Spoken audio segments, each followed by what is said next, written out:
How to allow camera access on Snapchat. The first thing you're going to do is open up the settings on your phone.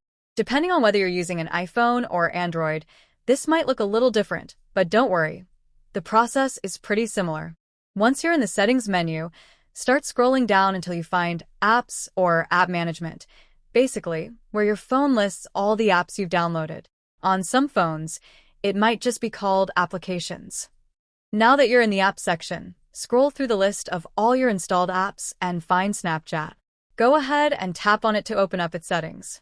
Once you're inside Snapchat's settings page, look for the option that says Permissions.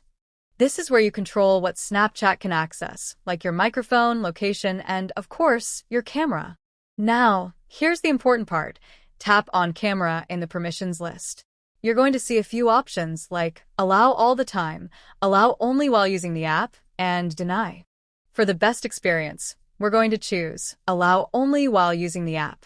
This means Snapchat can only access your camera when you're actually using it, keeping things secure while still letting you snap away. Once you've selected that option, you're all set. Snapchat now has permission to use your camera, so the next time you open the app, you'll be able to take snaps, record videos, and use all those fun filters without any issues. If you found this video helpful, be sure to hit the like button and subscribe to the channel for more quick tutorials.